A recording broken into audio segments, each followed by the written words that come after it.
sayang banget ya. Ini semuanya guys, ini tuh sudah kering ini guys. Nah, tidak terurus ya, tidak kemakan di Arab Saudi itu. Terlalu banyak pohon kurma mungkin. Assalamualaikum warahmatullahi wabarakatuh. Apa kabar semuanya? Semoga selalu sehat. Nah sahabat, video kali ini saya mau membahas tentang pisah jarah ya, yang sering kali digunakan sama TKW yang sesampainya ke Arab Saudi. Kalau yang bernasibnya baik mungkin dibuatkan igomah sama majikannya. Kalau yang nasibnya sedikit agak jelek karena memakai pisah jarah, sahabat, tidak melalui proses di PT ataupun juga ke syarikah kesininya, tidak dibuatkan igomah dan jadilah menjadi TKW ilegal. Nah seperti itu sahabat, banyaknya TKW ilegal di Arab Saudi dikarenakan memakai pisah jarah. Kalau di tahun-tahun dulu sahabat, banyak kaburan bukan cuma dari kapilan ya atau syarikah. Kalau tahun-tahun 2017 ke belakangan mungkin sahabat kan, tetapi itu memakai pisahnya pisah umroh sahabat, seperti yang pernah dialami sama teman saya sahabat. Itu dua teman ya, yang satu perempuan, yang satu laki-laki sahabat. Tuh ada kapal loh, ada kapal dulu guys. Yang satu perempuan, yang satu laki-laki, dan dia tinggalnya di Gulel sahabat. Jadi si teman saya ini sahabat, si TKW sama si TKI ini, dia memakai visa umroh dikirim sama orang tuanya yang di sini karena ibunya itu ada di Arab Saudi dan bekerjanya sudah lama. Karena anaknya kepengen berangkat ke Arab Saudi, pengen bekerja, tidak pengen banyak proses ke sana ke sini mungkin seperti itu sahabat. Akhirnya si TKI dan si TKW tersebut itu sahabat memakai visa umroh ya sahabat.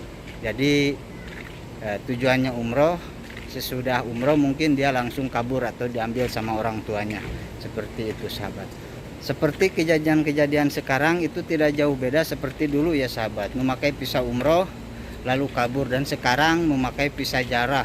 Kalau misalkan dari Arab Saudi ke Indonesia itu disebutnya mungkin visa turis. Jadi lebih parah lagi sahabat visa turis ini. Kenapa? Karena visa turis ini tidak diproses ya, baik di PT apalagi sesudah kesini ya ke syarikah, karena itu tujuannya visa kunjungan atau visa turis, visa jarah seperti itu sahabat. Maka dari itu sahabat, kalian harus berhati-hati mencari sponsor atau penyalur ya, kalau misalkan kalian ingin mempunyai tujuan bekerja ke Arab Saudi. Jadi kalian jangan kepengen buru-buru ya. Kalau misalkan kalian kepengen kerja di Arab Saudi, kalian mencari sponsor itu yang baik, yang bisa dipercaya sahabat. Sebelum kalian berangkat, kalian harus pastikan dulu, tanya dulu ini prosesnya di PT mana, terus seperti apa dan bagaimana. Jadi kalian tanya aja dulu sahabat, karena yang namanya mau kerja kapilan itu pastinya di medical dulu, pasporan dulu, mungkin seperti itu sahabat. Jadi tidak asal-asalan. Itu tahun-tahun dulu ya ke belakang, seperti halnya saya dulu pertama datang saya ke PT melalui penyalur atau sponsor ya sahabat. Saya di medical, sesudah di medical 2-3 hari atau 4 hari mungkin barulah saya pasporan. Setelah pasporan juga saya seperti apa ya, seperti disekolahin seperti itu sahabat, baik sekolah bahasa mungkin, tata dan cara kerja di Arab Saudi bagaimana. Akhirnya saya juga sesudah itu mendapatkan kartu KTKLN. Sampai sekarang ini ada sahabat di dompet kartu KTKLN-nya itu.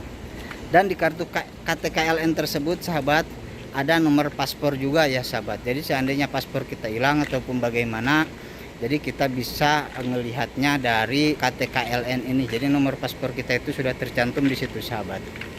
Jadi seperti itu sahabat. Nah sesudah dibuatkan kartu KTKLN, saya kalau tidak salah itu seperti apa ya, pembuatan kartu kuning atau apa ya, ke Cianjur lagi dan dibuatkan katanya si kartu kuning sahabat, seperti itu.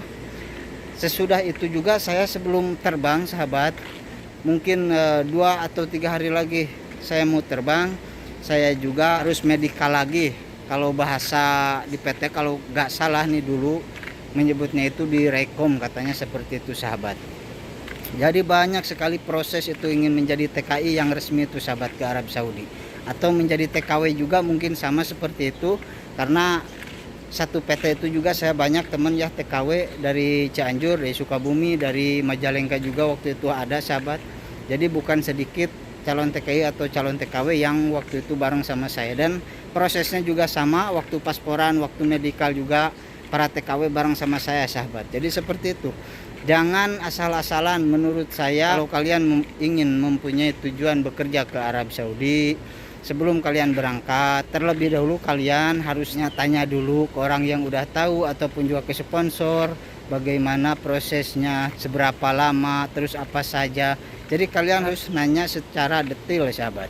Jadi jangan asal-asalan. Kalau kalian asal-asalan, seperti contohnya saudara saya sahabat, karena saudara saya tidak tahu tentang PT, tentang proses keberangkatan jadi TKW, akhirnya yang ngikuti sponsor penipu itu sahabat. Saya sebutkan penipu saja ya, karena dia sudah nipu saudara saya memberangkatkan secara ilegal tanpa diproses apapun di PT ataupun juga sesudah ke Arab di syarikah ataupun di mana saja. Kalau yang namanya memakai visa sahabat, seperti saudara saya sudah pasti kalau misalkan kalian tidak dibuatkan igamah saat bekerja di Madam selama 1 tahun, ya kepastiannya mungkin kalian akan menjadi TKW ilegal.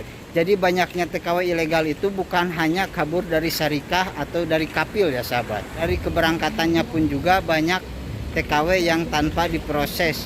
Jadi intinya berangkat ke Arab Saudi itu memakai visa jara dan bertujuan ingin bekerja ke Arab Saudi, akhirnya mereka tidak dibuatkan iqamah dan menjadi TKW ilegal. Ini saya hanya ingin nyaranin aja ke teman-teman agar tidak terjadi ke teman-teman lainnya seperti yang terjadi ke saudara saya ya, yang sekarang saudara saya itu menjadi TKW ilegal dan dia kepengen kesini ke Jeddah, cuman saya larang. Sekarang saudara saya itu bekerja di Tabuk sahabat, dan gajinya alhamdulillah katanya 2.600. Kalau di Jeddah kan rata-ratanya 2.400, 2.300, 2.500 seperti itu. Kalau bisa masak 2.500 ke atas mungkin seperti itu. Kalau di Tabuk katanya bersih-bersih doang digaji sekitaran 2.600 sahabat. Alhamdulillah juga. Dan saya cuma nyaranin ke dia, kalau sudah punya uang barulah kamu Jeddah dan menyerahkan diri ke tarhil. Belum kamu menyerahkan diri ke tarhil, setidaknya kamu harus mendatangi pihak KJRI dulu dan menjelaskan dan bagaimana supaya kepulangannya itu lancar sahabat, tidak dipersulit dan mempunyai izin dari pihak KJRI seperti itu sahabat. Semoga video ini bisa bermanfaat untuk teman-teman ini calon TKW ataupun juga calon TKI di Indonesia yang mau berangkat ke Arab Saudi, yang bertujuan ingin bekerja. Kalian harus sedikit waspada dan berhati-hati sahabat, karena menurut saya ini sangat bahaya ini sahabat memakai visa jarah itu. Untuk calon TKW ini yang lebih bahaya itu calon TKW ya sahabat, karena calon TKW itu kalau tidak dibuatkan iqamah sama majikan menjadi kaburan, dan kalau misalkan tidak mempunyai kenalan teman di Arab Saudi akan terlantar sahabat. Jadi siapa saja yang mengambilnya seperti itu, saya takutnya diambil sama orang luar atau disekap sama orang luar setelah kabur dari Madam yang pertamanya. Segitu aja sahabat video kali ini. Aduh, keringat, ada lalat juga nih sahabat. Semoga ini bisa bermanfaat. Mohon maaf kalau misalnya ada kesalahan sahabat. Saya hanya meluruskan video yang kemarin biar tidak bertanya-tanya dan salah paham sama saya sahabat. Terima kasih dari saya, segitu aja. Assalamualaikum warahmatullahi wabarakatuh sahabat. Sedang ada di mana ini? Yang penting